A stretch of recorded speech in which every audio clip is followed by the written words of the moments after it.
कवि सम्मेलन देख देख के घर की शीला देवी को शेर और शायरी का बुखार चढ़ गया था। अब वो सीधे मुंह किसी को जवाब ही नहीं देती थी।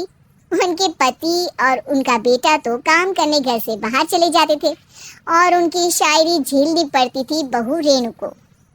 अब सास बोलती नहीं, अर्ज करती थी, संदूक पे रखी संदूक, संदूक में रखे झुमके, बहू झुमके निकाल के दे मेरे, कहाँ लगा रही है ठुमके। माँ जी, झुमके तो आपके निकाल दूंगी मैं, लेकिन आपके दिमाग से ये शायरी का भूत कैसे निकलेगा? छोटे लोग नहीं समझेंगे, शायरी है शौक बड़ा, तू अपने काम से काम रख, मेरे काम में मत टांग अड़ा। शौक अलग बात है, लेकिन हर चीज में अपना शौक डाल देने से जग हंसाई हो सकती है सासू माँ। अरे मैं हूँ एक नंबर कलाकार, कोई ऐसी वैसी बला नहीं, तुम घर के कामों में उलझी, समझोगी मेरी कला नहीं। ठीक है माँ जी, आप नहीं समझती तो कोई बात नहीं, लाओ मैं आपके झुमके ही निकाल कर दे देती हूँ। बहू सास के झुमके निकाल कर देती है और वहां से चली जाती है। शाम को बहू अपने पति से शिकायत करती है, सुनिए जी, आप माँ को कुछ समझाते क्यों नहीं? अरे क्या समझाना है माँ को? अरे अपनी शायरी थोड़ी कम करे ना। अरे तुमको उनकी शायरी से क्या दिक्कत है? अरे मुझे नहीं, पर पड़ोस में सब लोग हंसते हैं, कहते हैं बुढ़ापे में लोग सठिया जाते हैं, लेकिन शीला जी तो शायर हो गई है। अरे लोगों का काम है कहना, लोगों की बातों का क्या टेंशन लेना। अरे वाह, मैंने भी शेर कह दिया, वाह वाह वाह वाह। देख लो, तुमसे किसी ने कहा नहीं और तुम्हारे सामने कोई माँ की बुराई नहीं करता तो तुमको फर्क नहीं पड़ रहा। अरे तुम खामखा की बात का बतंगड़ बना रही हो। चलो चाय बना कर ले आओ मेरे लिए, साथ पियेंगे, कोई ढंग की बातें करेंगे। रेणु चाय बनाने लगती है। पहले वो अपने पति को चाय देती है, फिर सास को और आखिर में अपने ससुर को। लेकिन वो देखती है कि ससुर जी कुछ परेशान से हैं। क्या हुआ ससुर जी, कोई बात हो गई है क्या? अरे तेरी सास बात बात पे शायरी करती है। कल मैंने पूछा कि खाना खाया तो तेरी सास ने क्या जवाब दिया पता है? अरे गलती की और आरोपी ने कोड़े खा लिए फटाफट, खाना तो नहीं पर पकोड़े खा लिए झटाझट।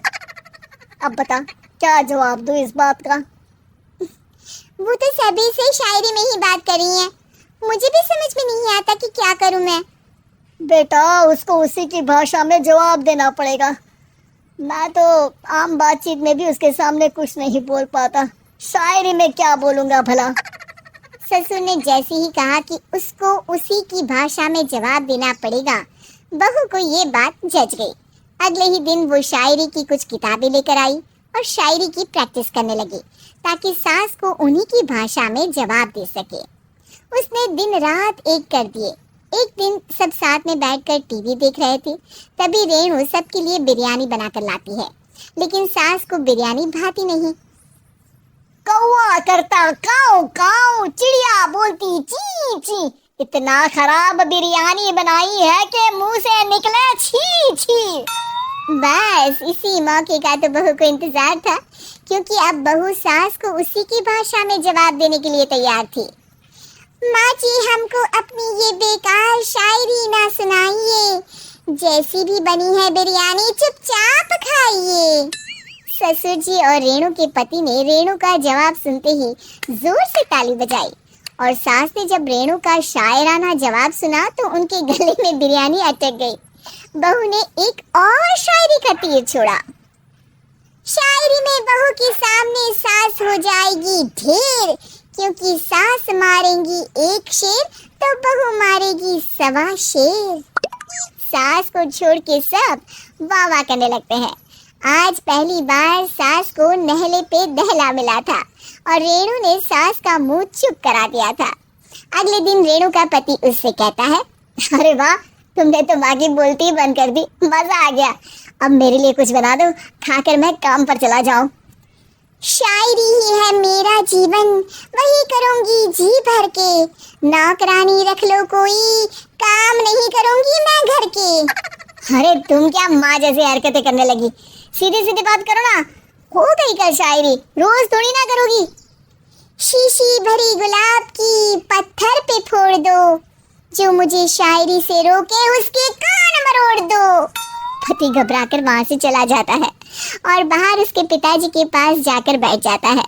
दोनों अपनी बीवियों की शायरी से परेशान है। ससुर को पछतावा होता है कि क्यों उसने बहू को सास की भाषा में ही जवाब देने का आइडिया दिया। अब तो घर में दो दो शायर हैं।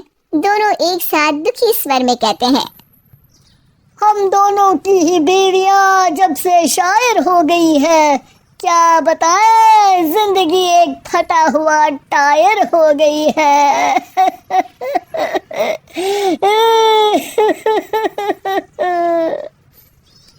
हम दोनों की ही बीवियां जब से शायर हो गई है, क्या बताएं जिंदगी एक फटा हुआ टायर हो गई है।